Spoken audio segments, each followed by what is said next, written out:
ஆழ்வார் பெருமானார் ஜீயர் திருவடிகளே சரணம். ஸ்ரீகைலேஷதயா பாத்ரம் தீபக்யாதிகுணார்ணவம் யதீந்திரப்ரவணம் வந்தே ரம்யஜா மாதரம் முனிம். லக்ஷ்மீநாதசமாரம்பாம் நாதயாமுனமध्यமாம் அஸ்மதாச்சார்யபர்யந்தாம் வந்தே குருபரம்பராம். யோ நித்யமच्युतपदां भजयग्मरुग्मा व्यामोहतस्तदितराणि तृणाय मेने. अस्मद्गुरोर्भगवतोऽस्य दैकसिन्धोः रामानुजस्य चरणौ शरणं प्रपद्ये. मातापितायुपदयस्तनया विभूतिः सर्वं यदेव नियमेन मदन्वजानाम्. आद्यस्य नः कुलपतेर्वकुलाभिरामम् श्रीमद्तदङ्घ्रिकलं प्रणमामि मूर्ध्नाम्. भूतं सरस्य महदाह्वय भट्टनाथ श्रीभक्तिसारकुलशेखर योगिवाहान् भक्ताङ्घ्रिरेण परकाल यतीन्द्रमिश्रान्. श्रीमत्पराम्बुजमुनिं प्रणतोऽस्मि नित्यम्.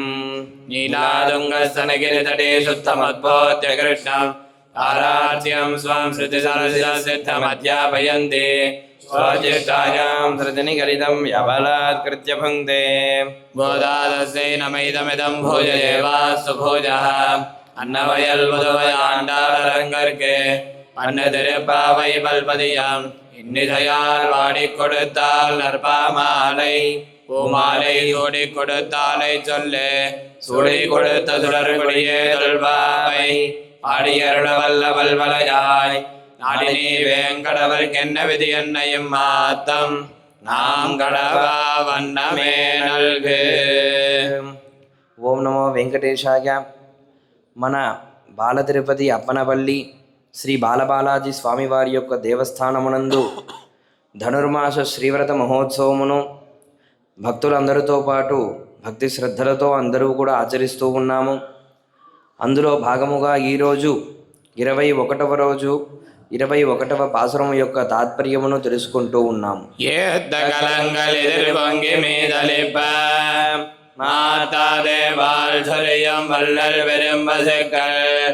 ஆத்த படைத்தான் மகனே அறிவுராய் ஓத்தமுடையாய் பெரியாய் உலகினில் தோத்தமாய் நின்ன சுடரே துயிரலாய். மாத்தாருணக்கு வழி தொலைந்தொன் வாசல்கண் ஆத்தாது வந்துன் அடிபடியுமா போலே. போதியாம் வந்தோம் புகழ்ந்தேலோரெம்பாவாய். ఓం శ్రీ గోదాదేవ్యై నమః. ఈ ధనుర్మాసములో ప్రతి ఒక్క రోజు కూడా ఒక్కొక్క పాసురం యొక్క తాత్పర్యాన్ని అనుభవిస్తూ ఉన్నాము. అందులో భాగముగా అంటే అమ్మవారు రచించిన 30 పాసురములను 5గా విడతీసుకుంటున్నాము. మొదటి 5లలో ఈ వ్రతము యొక్క మాహాత్మ్యము వైశిష్ట్యము ఎందు గురించి చేస్తున్నాము, చెయ్యవలసినటువంటి నియమములేమిటిది, చేయటం వల్ల ఏం ఫలితం కలుగుతుంది, ఎవరి గురించి చేస్తున్నాం అన్నటువంటి విషయమంతా కూడా అమ్మవారు చెప్పడం జరిగింది. తర్వాత 5 పాసురములలో అంటే అక్కడ గోకులములో ఉన్నటువంటి గోపికలందరితో పాటు గోదా అమ్మవారు ఈ వ్రతాన్ని అనుష్ఠించడానికి నందగోపుడి ఇంటి దగ్గరికి వెళ్ళేక ముందుగానే మిగతా 10 మంది గోపికలు వాళ్ళ సమూహంలో ఆ గోష్ఠిలో రాలేదన్నమాట. అంటే మొత్తం 5 లక్షల మంది గోపికలు రాకపోతే ఇంకా ఒక్కొక్క రోజున ఒక్కొక్క గోపిక చెప్పున 10 మంది గోపికలను కూడా అమ్మవారు మేలుకొలిపారు.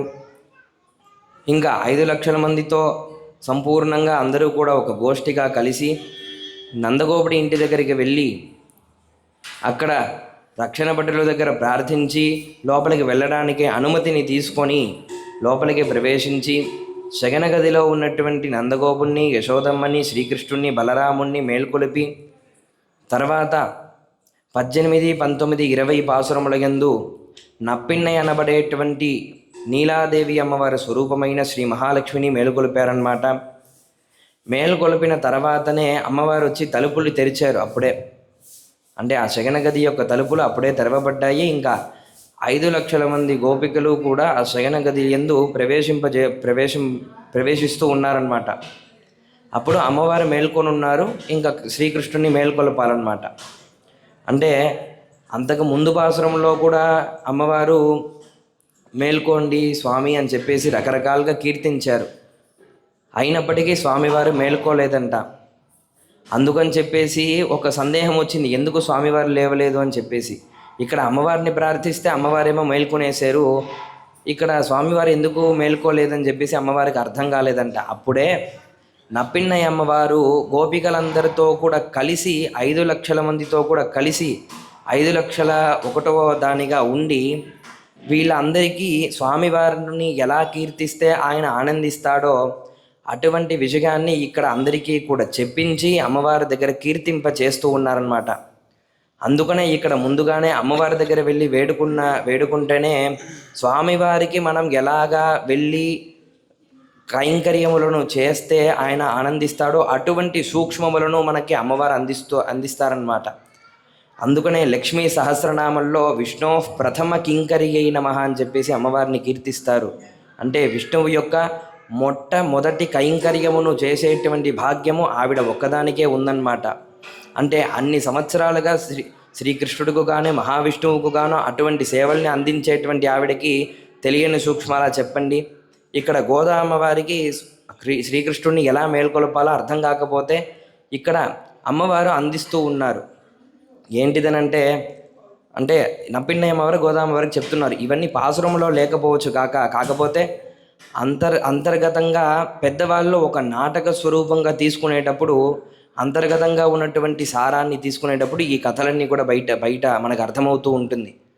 అప్పుడు నప్పిన్నయ్య అమ్మవారు చెప్తున్నారు గోదాదేవి దగ్గర, నువ్వు ఎత్తుకోగానే శ్రీకృష్ణుడిని ఓ పరంధామ నువ్వే గొప్పవాడివి, వేదం చెప్పేటువంటి చాలా గొప్ప వ్యక్తివి అని కీర్తిస్తే అవన్నీ ముందుగానే వేదంలో చెప్పబడిపోయినాయి కదా.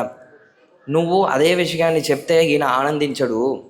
నువ్వు ఎలాగ కీర్తించాలంటే ముందు వీళ్ళ నాన్నగారి యొక్క గొప్పతనాన్ని కీర్తించి తర్వాత ఈయనని పొగిడితే కానీ స్వామివారు ఆనందించరు అని చెప్పేసి గోదామ్మవారికి కొన్ని చిటికలు చెప్తూ ఉన్నారు ఇక్కడ నప్పిన్నయ్య అమ్మవారు. మనము ప్రతి నిత్యము కూడా చెప్పేటువంటి శ్రీ వెంకటేశ్వర స్వామి వారి యొక్క సుప్రభాతములో ఉన్నటువంటి మొదటి శ్లోకము విశ్వామిత్రుల వారు రామాయణంలో రాముణ్ణి లక్ష్మణుణ్ణి మేల్కొల్పేటప్పుడు చెప్పేటువంటి శ్లోకము కౌసల్య సుప్రజారామ అని చెప్పేసి ప్రారంభం చేస్తున్నారు. అంటే కౌసల్య యొక్క సుకుమారమైనటువంటి మంచి కొడుకుగా ఉన్నటువంటి ఓ రామ అని చెప్పేసి ఇక్కడ కీర్తిస్తున్నారు. ఎందుకు అలా చేస్తున్నారంటే ఆ అవతారంలో ఆయనని ముందు గొప్పగా కీర్తించకుండా వాళ్ళ తల్లిదండ్రుల్ని ముందుగా ఎవరైతే స్మరిస్తారో వాళ్ళకి ముందుగా అనుగ్రహిస్తాడు, భగవంతుడు ఆనందిస్తాడు అని చెప్పేసి అటువంటి విషయాన్ని ఇక్కడ గోదామ్మవారికి అమ్మవారు అందిస్తూ ఉన్నారు. అందుకనే ఇక్కడ పాసురములో ఏట్ర కలంగల్ ఎదిరి పొంగి మీదలిప్ప మాతాదే పాల్ సొరిగం వల్లల్ పెరుం పశుక్కల్ ఆట్ర పడైతాన్ మగనే అని చెప్పేసి ఏట్ర కలంగలనంటే పాత్రములు, ఏట్ర కలంగలంటే మనము తీసుకెళ్ళి చూపించేటువంటి పాత్రము అని అర్థం.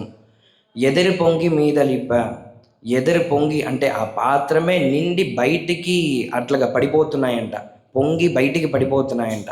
మీదలిప్ప అలా పాత్రమే నిండి పడేటట్టుగా మాట్రాదే పాలు సొరిగం గొప్పగా తీసుకోండి అని చెప్పేసి పాలు ఇచ్చేటువంటి పాలు సొరిగం అంటే పాలుని ఇచ్చేటువంటి వల్లల్ పెరుంపసకల్ అంత గొప్ప ఆవులని ఆట్ర పడైతాన్ అంటే ఇంత అంత అని సంఖ్య కాదు, ఆట్ర అంటే అసంఖ్యాత్మకంగా పడైతాన్ ఉన్నటువంటి మగనే అటువంటి తండ్రికి కొడుకు అయినటువంటి అని చెప్పేసి ఇక్కడ అమ్మవారు కీర్తిస్తూ ఉన్నారు. అంటే నందగోపుడు దగ్గర ఆవులు చాలా ఉన్నాయి.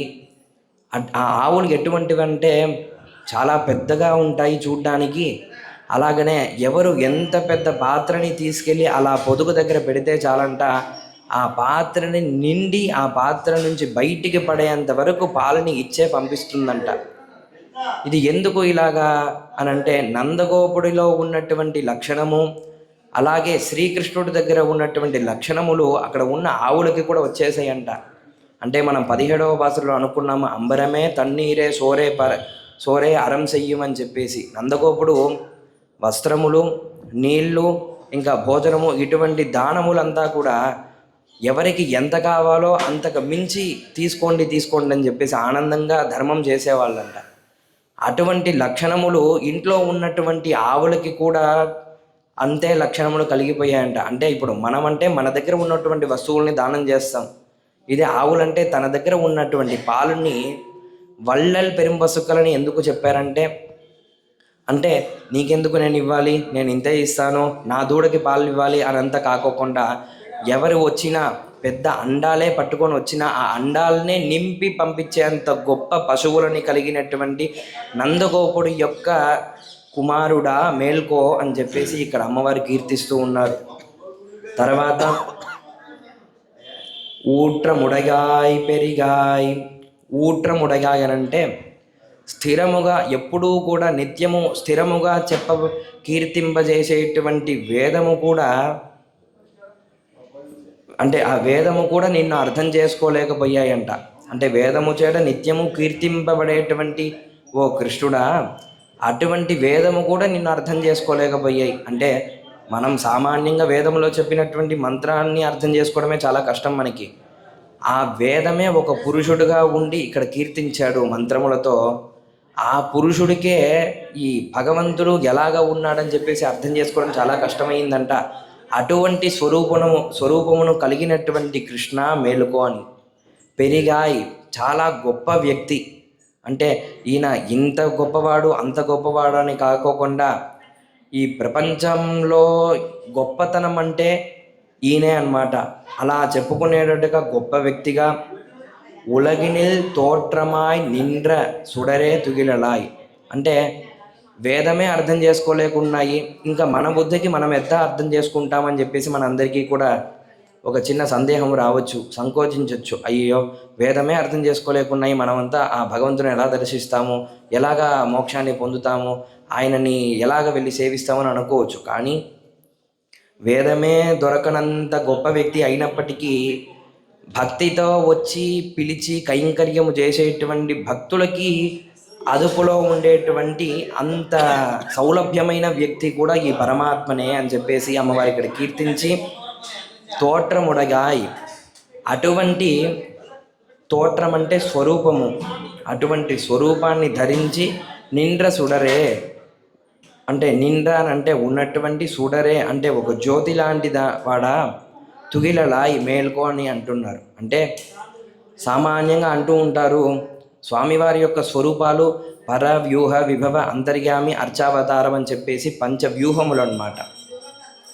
ఇందులో పరస్వరూపం అనేటువంటి స్వరూపము ఎవరికీ కూడా అసలు అర్థమే కాదంట.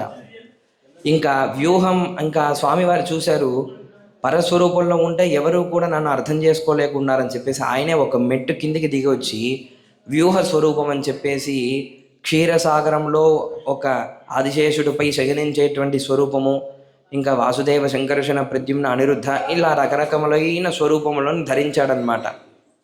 అలా ధరించినప్పటికీ కూడా భక్తులందరికీ కూడా అర్థం కావట్లేదంట. ఈ వ్యూహ స్వరూపాన్ని అర్థం చేసుకున్నటువంటి ఒకే ఒక విషయం ఏమిటిదనంటే అది వేదం మాత్రమే. అంటే ఆ పరస్వరూపాన్ని కీర్తించడానికి సమానంగా ఉన్నటువంటిది వేదం కూడా అక్కడ లేదు.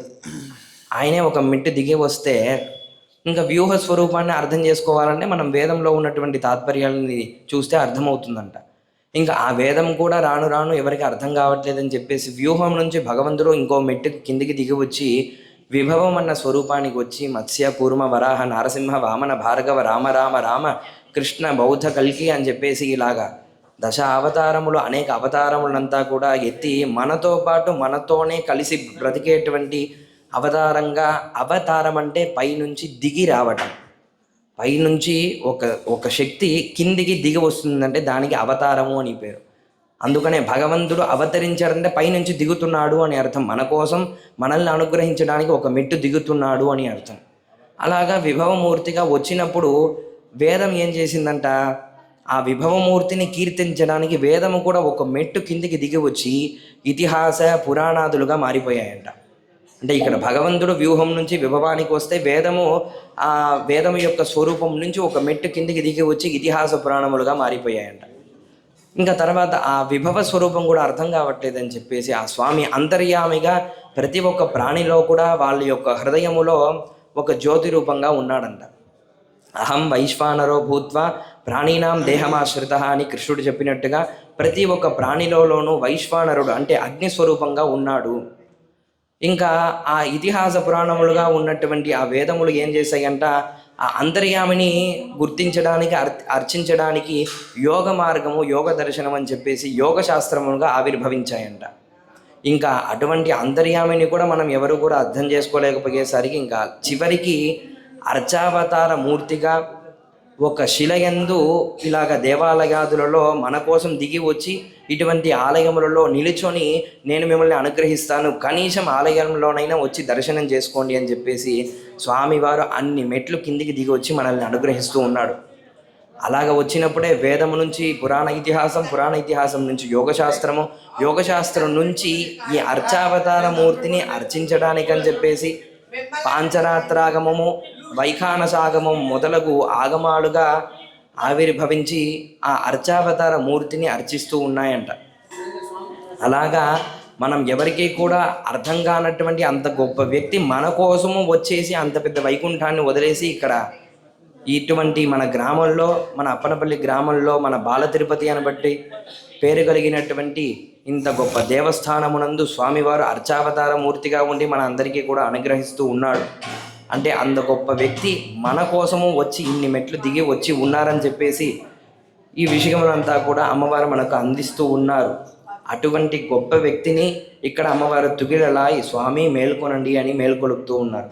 తర్వాత మాట్రార్ ఉనక్ బలి తొలైందు ఉన్ వాసర్కన్ అనంటే శత్రువులు అంటే శ్రీకృష్ణుడి యొక్క శత్రువులు ఎలాగా ఉంటారంటే కృష్ణుడి దగ్గర అట్లా యుద్ధానికి వచ్చేటప్పుడు ఇంకా ఓడిపోయిన తర్వాత ఆయన ఇంటి దగ్గరికి వచ్చేసి అలా చేతులు కట్టుకొని నిల్చొని స్వామి మీరు ఏది చెప్తే అదండి, మమ్మల్ని రక్షించండి, మమ్మల్ని మన్నించండి అని చెప్పేసి అట్లా వచ్చేసి పడిపోతారంట. ఆట్రాదు వంద్ ఉన్ అడి పనిమా పోలే. ఆట్రాదు అని అంటే ఎటువంటి మనసులో ఆలోచనలు లేకోకుండా వంద్ వచ్చి ఉన్ అడి నీ యొక్క పాదములను పనియుమా పోలే కింద మీద పడి నమస్కారం చేసేటట్టుగాను. అంటే ఆ శత్రువుడు ఎలాగైతే స్వామి నువ్వే మాకు దిక్కు, నాకు ఇంకో దిక్కు లేదని చెప్పేసి ఎలాగైతే వచ్చి నీ ఇంటి దగ్గరికి పడి నిన్ను నమస్కారం చేసి శరణాగతిలో పడ్డారో అలాగే పోట్రి యాం వందోం యాం మేము కూడా పోట్రి నిన్ను మంగళాశాసనమును చేస్తూ నిన్ను కీర్తించుచు పుగழ்ந்து కీర్తించుచు కూడా ఇక్కడ ఇంటి దగ్గరికి వచ్చి నీ పాదముల దగ్గరికి వచ్చేసి ఇట్లాగా నమస్కారం చేసుకొని నీ అనుగ్రహం కొరకు వేంచేసి ఉన్నాము స్వామి, మీరు ఎప్పుడు కళ్ళు తెరిచి చూస్తే అప్పుడు మాకు అనుగ్రహము అని చెప్పేసి ఇక్కడ అమ్మవారు కీర్తిస్తూ ఉన్నారు. ఇలాగా అమ్మవారు కీర్తిస్తున్నప్పుడు అలా నిద్రిస్తున్నటువంటి ఆ శ్రీకృష్ణుడు ఏం చెయ్యబోతున్నాడు రేపటి రోజున, అంటే అప్పుడైనా ఇంత కీర్తించిన తర్వాత అయినా ఆ స్వామి కళ్ళు తెరిచాడా, ఒక మాట అయినా మాట్లాడా, ఆ గోపికలందరికీ అనుగ్రహించాడా అనేటువంటి విషయము మనం తర్వాత పాసురములలో తెలుసుకుంటూ ఉంటాము. శ్రీమతే రామానుజాయ నమః. శ్రీమత్యై విష్ణుచిత్తార్య మనోనందన హేతవే నందనందన సుందరిగై గోదాయై నిత్యమంగళం.